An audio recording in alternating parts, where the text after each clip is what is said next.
आप सभी का स्टडी कोर्स पे स्वागत है। तो यहाँ कंप्यूटर के क्वेश्चन आंसर करवाए जाएंगे। ठीक है, इससे पहले वाला वीडियो नहीं देखा तो जाकर के देख सकते हैं। और ये कंप्यूटर का जो बुक है इसका पीडीएफ जो है वो आपको टेलीग्राम का लिंक नीचे दिया गया है, वहाँ जाएंगे पूरी बुक आपको पीडीएफ मिल जाएगी। ठीक, और टेलीग्राम में डाल दिया गया है। और दूसरी बात ये है कि जो भी एपीएस के लिए शॉर्ट हैंड सीखना चाहते हैं, मानक प्रणाली से क्लासेज चल रही हैं, डिस्क्रिप्शन में लिंक भी है, जाकर के देख सकते हैं। ठीक, और चलिए शुरू करते हैं फिलहाल बिना आपका टाइम वेस्ट किए, बिना किसी देरी के। देखिए, कंप्यूटर सिस्टम में किसी भी आंकड़े को किस रूप में स्टोर किया जाता है। तो कोई भी आंकड़ा होता है कंप्यूटर सिस्टम में, उसे बाइनरी नंबर सिस्टम में ही जो है स्टोर किया जाता है, 0 1 में। बस दो ही चीज़ें होती हैं। इसके बाद दो क्लासेज हैं बस आपकी, ठीक, कंप्यूटर की। उसके बाद कंप्यूटर खत्म है। अगर आप लोग हिंदी चाहते हैं कि एपीएस के लिए हिंदी के कुछ पोर्शन करवा दिए जाएँ, जैसे कि आपका लेटर वाला है। देखिए, क्वेश्चन नंबर 2 है, बाइनरी भाषा कितने अंकों की बनी होती है। तो 2 0 और 1, 2 ही अंक होते हैं उसमें। डिजिटल कंप्यूटर द्वारा डाटा तथा प्रोग्राम को संकेतित शब्दों में परिवर्तित करने के लिए किस प्रणाली का यूज किया जाता है। तो किसका प्रयोग करते हैं आप लोग, बाइनरी या द्विगुण का यूज करते हैं। बाइनरी को द्विगुण भी कहा जाता है। देखिए, 3b1 16 के समतुल्य ऑक्टल संख्या ज्ञात करिए। तो इसके लिए बहुत लंबा चार्ट आपको याद करना पड़ेगा, इतना टाइम आपके पास है नहीं, से इसका आंसर 17 16 61 होगा। ठीक, देखिए बाइनरी नंबर 10010 की पूरक संख्या कौन सी होगी। देखिए, पूरक संख्या की बात करें, बाइनरी नंबर में जोड़ने का सिस्टम क्या होता है, 1 + 1 जोड़ते हैं वो 10 होता है। ठीक, सिंपल सी बात है। 0 + 1 जोड़ेंगे 1 होगा, 1 + 0 जोड़ेंगे 1 होगा, 0 + 0 जोड़ेंगे 0 होगा। ये होता है बाइनरी सिस्टम में। तो पूरक का मतलब क्या होता है कि पूरा कंप्लीट हो जाए। तो 10010 में आप क्या जोड़ेंगे कि ये कंप्लीट हो जाए। तो इसमें 1 जोड़ेंगे आप, ठीक, इसमें 0 जोड़ेंगे, इसमें 1 जोड़ेंगे, इसमें 1 जोड़ेंगे, इसमें 0 जोड़ेंगे। तो 0 1 1 0 1 हो जाएगा, तभी तो आपका ये कंप्लीट होगा। समझिए बात को। तो ये आपका 0 1 1 0 1 हो जाएगा।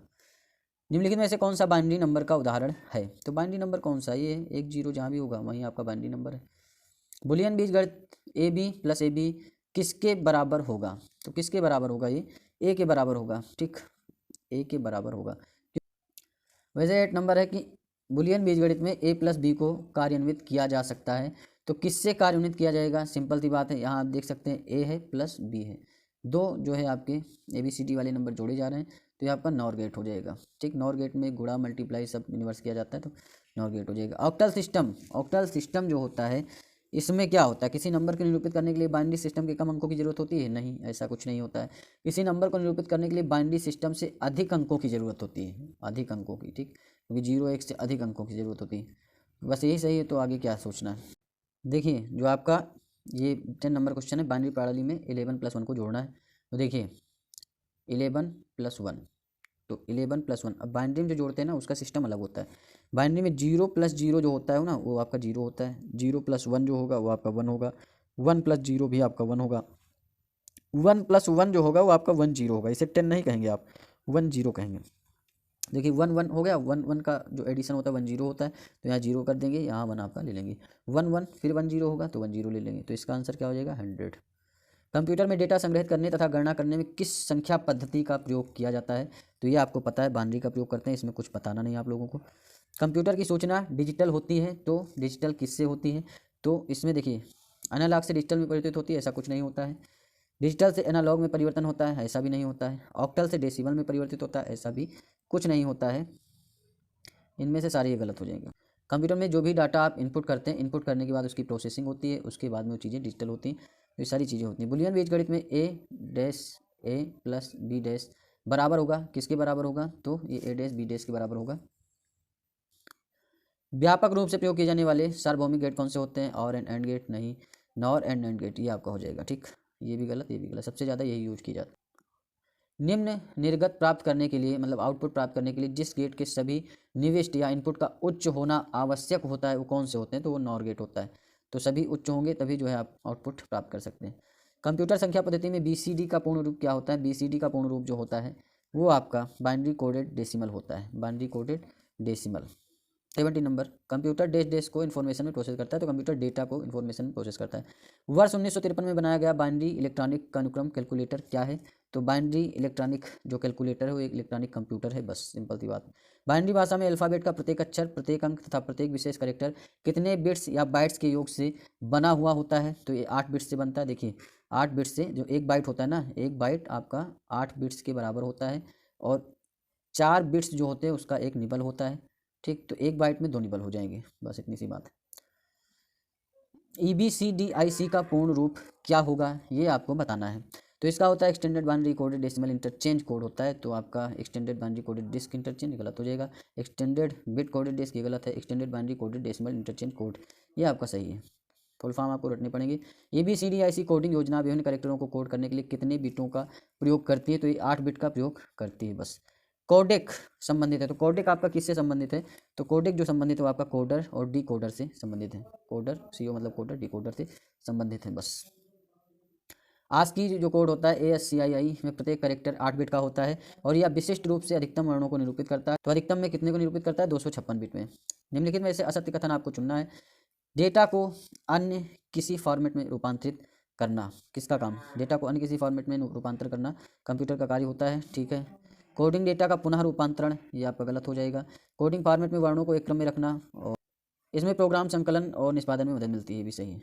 वह कोडिंग प्रणाली जिसमें चीनी, यूनानी, हिब्रू और जापानी सहित विश्व की अनेक भाषाओं की लिपियों को व्यक्त करने वाले कैरेक्टर शामिल होते हैं उसे आप क्या कहते हैं? उसे यूनिकोड कहा जाता है बस।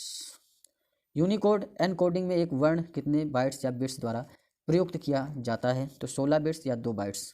16 बिट्स भाई, 2 बाइट्स में जो है 16 बिट होते हैं। 1 बाइट्स में आपका 8 बिट होता है, तो 16 बिट्स या 2 बाइट का प्रयोग करते हैं यूनिकोड एनकोडिंग में एक वर्ण को निरूपित करने के लिए।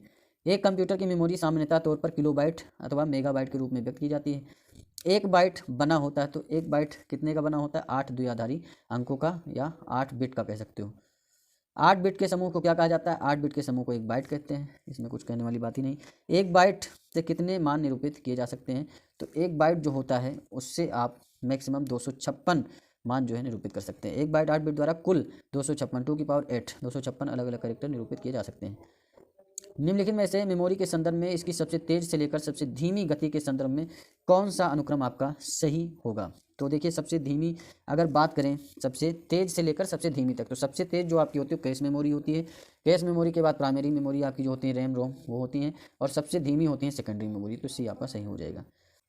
बैट किसके लिए फाइल एक्सटेंशन होता है? तो बैट जो होता है वो आपकी निष्पादन फाइलों के लिए एक फाइल एक्सटेंशन होता है। निष्पादित जो फाइलें होती हैं उसके लिए ये एक फाइल एक्सटेंशन है। निम्नलिखित कंप्यूटरों की मेमोरी की माप हेतु बड़े से छोटे का सही क्रम आपको बताना है। तो बड़े से छोटे का क्रम क्या होगा? देखिए, टीबी होता है, टीबी के नीचे एमबी फिर जीबी, ये आपका गलत हो जाएगा क्योंकि जीबी के नीचे एमबी होगा, ठीक। जीबी के बाद टीबी, ये गलत है, टीबी पहले होगा। टीबी पहले जीबी, फिर उसके बाद एमबी होगा, फिर केबी होगा। टीबी जीबी एमबी केबी आपका सही हो जाएगा। 4 बिट्स का एक समूह जो होता है वो आपका निबल कहलाता है। सिंपल सी बात है, इसमें कुछ सोचना ही नहीं है। और 4 बिट्स का एक क्या होता है? निबल होता है। किसी बिट का मान हो सकता है, किसी भी बिट का जो मान होता है वो आपका 0 या 1 होता है, ठीक। बेसिक शब्द का पूर्ण रूप क्या होता है? तो बेसिक शब्द का पूर्ण रूप होता है beginners all purpose symbolic instruction code. तो डी आप लगा दीजिए बस। जो चीज़ें फुल फॉर्म वाली वो आपको रटनी पड़ेंगी। निम्नलिखित में से एक डेटा डिक्शनरी के रूप में जाना जाता है। तो डेटा डिक्शनरी के रूप में किसे जाना जाता है? मेटा डेटा रिपोजिटरी को जो है डेटा डिक्शनरी कहा जाता है। 36 नंबर क्वेश्चन आप देख सकते हैं। 37 नंबर क्वेश्चन है, कोड की स्क्रैम्बलिंग कहलाती है। जो कोड की स्क्रैम्बलिंग होती है उसे हम क्या कहते हैं? उसे इनक्रिप्शन कहते हैं, बस और कुछ नहीं कहते हैं।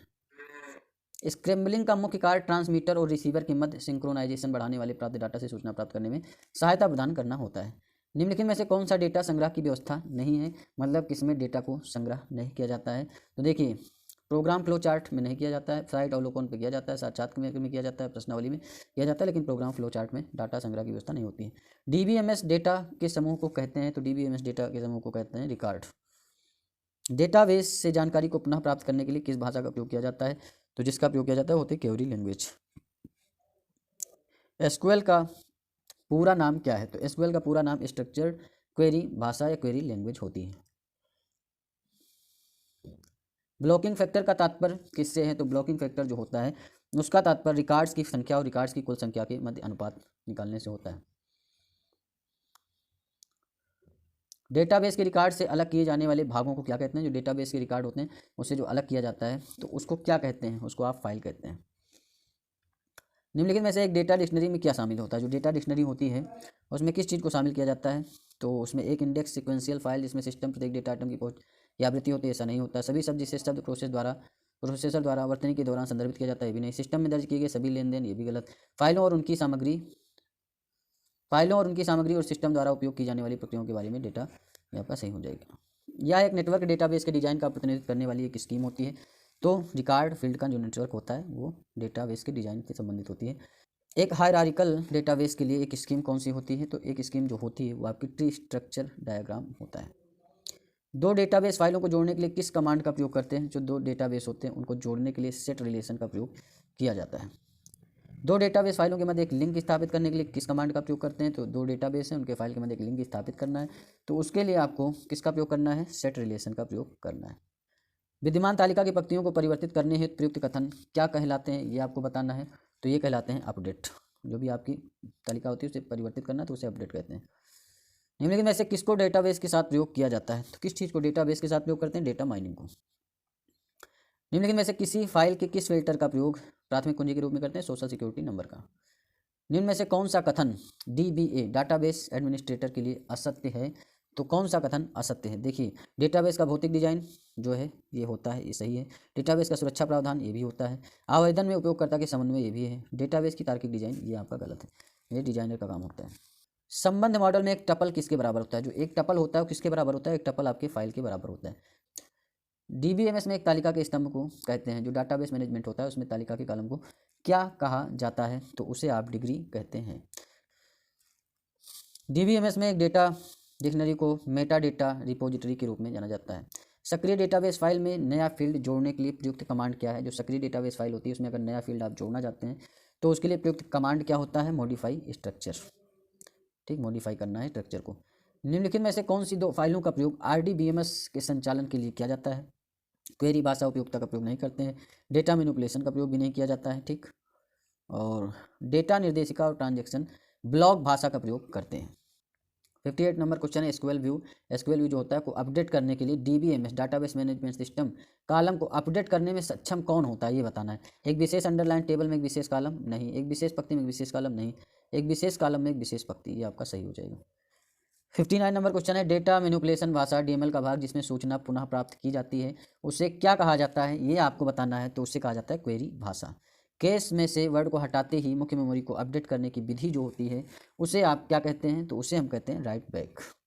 डाटाबेस में वास्तविक डाटा कहाँ रहता है, तो डाटाबेस जो होता है उसमें अगर वास्तविक डाटा की बात करें तो आपका टेबल्स में स्टोर रहता है। एक टपल बराबर होता है, तो एक टपल अभी भी बात की गई है आपकी फाइल के बराबर होता है, एक टपल फाइल के बराबर होता है। 63 नंबर क्वेश्चन है एक ही डाटा को कई स्थान पर सेव करना क्या कहलाते हैं, डाटा रिडंडेंसी कहलाता है। कई बार क्वेश्चन आ चुका है। ठीक, इनमें से कौन DBMS सॉफ्टवेयर नहीं, तो DBMS सॉफ्टवेयर कौन सा नहीं है ये आपको बताना है। तो कोबोल आपका DBMS सॉफ्टवेयर नहीं होता है, ओरेकल होता है, साइबेस होता है, SQL सर्वर होता है। कोबोल क्या है, आपकी एक लैंग्वेज होती है, सिंपल सी बात है। वह सॉफ्टवेयर जो स्टोरेज को ऑर्गेनाइज करता है तथा सूचना को पुनः प्राप्त करता है क्या कहलाता है, तो उसे डाटाबेस प्रोग्राम कहा जाता है। DBMS में एक फाइल आधारित प्रणाली जो होती है फाइल बेस सिस्टम में निम्न में से कौन सी बातें अनावश्यक हैं, मतलब वो आवश्यक नहीं है, ये आपको बताना है। तो देखिए, अनावश्यक डाटा संग्रहित किया जाता है, ये जो है नहीं है। एक ही डाटा को कई फाइलों में प्रतिरूपित किया जाता है, ये आपका ये अनावश्यक होता है। ठीक, एक ही डाटा को कई फाइलों में प्रतिरूपित करना, ये क्या मामला है, मतलब एक डाटा एक फाइल में रखो, बस बार बार रखने की क्या जरूरत है। रैम जो होती है वोलेटाइल होती है। वोलेटाइल मतलब क्या है, अस्थायी मेमोरी होती है। क्यों होती है, क्योंकि इसमें डाटा बनाए रखने के लिए लगातार पावर सप्लाई की जरूरत पड़ती है। जैसे पावर सप्लाई बंद होता है डाटा खत्म हो जाता है, इसीलिए। 68 नंबर क्वेश्चन देखते हैं, जब इसमें बिजली बंद हो जाती है तो भी मेमोरी के डाटा या कंटेंट नष्ट या गुम नहीं होते हैं, तो ये आपका क्या होता है, रोम होता है, ईपी रोम होता है, ईपी रोम होता है, ये सारी होती हैं। क्योंकि रोम क्या है, रोम आपकी क्या होती है, नॉन वोलेटाइल होती है। ठीक, मतलब अस्थायी मेमोरी होती है। कंप्यूटर की बिल्ट इन मेमोरी, जो बिल्ट इन मेमोरी होती है वो किसे कहते हैं, रोम को कहते हैं। पेन ड्राइव एक स्थिर द्वितीयक भंडार की इकाई होती है, स्थिर तो नहीं होती भाई, अलग आप निकाल भी सकते हैं, हटा भी सकते हैं, चुंबकीय द्वितीयक ये भी गलत। एक हटाई जाने वाली द्वितीयक भंडार की इकाई, क्योंकि उससे हटाया भी जा सकता है और लगाया भी जा सकता है। कंप्यूटर हार्डवेयर जो सिलिकॉन का बना होता है आंकड़ों को बहुत अधिक मात्रा में भंडारण में रख सकता है, तो क्या कहलाता है, ये आपका कहलाता है चिप कहलाता है। कैश मेमोरी का प्रयोग किया जाता है, तो कहाँ किया जाता है, कैश मेमोरी का प्रयोग आपका मेमोरी व प्रोसेसर के बीच गति अवरोध को दूर करने के लिए प्रयोग करते हैं। तो ये सारी बातें हो गई, 70 क्वेश्चन हो गए। इसके बाद 2 क्लासेज हैं बस, और कहिए तो हिंदी के जो भी पत्र लेखन वगैरह से क्वेश्चन आते हैं आपके APS में आना है तो वो आपको करवा देते हैं। ठीक, 50 क्वेश्चन हिंदी के आने हैं, तो जो टफ टॉपिक हैं वो करवा दें अगर आप लोग कमेंट में बताते हैं तब, और नहीं तो कोई बात नहीं, पढ़ते रहिए मन लगा करके। APS के लिए कंप्यूटर की सारी क्लासेज हो चुकी हैं। PDF फुल बुक का आपको अवेलेबल करवा दिया जा रहा है, डाल दिया गया है, टेलीग्राम का लिंक है, ज्वाइन करिए, जाके डाउनलोड करिए, निश्चिंत होकर पढ़ाई करिए। चैनल को सब्सक्राइब करिए, लाइक करिए, कमेंट करिए, और मिलते हैं वीडियो में। धन्यवाद, थैंक यू, शुक्रिया।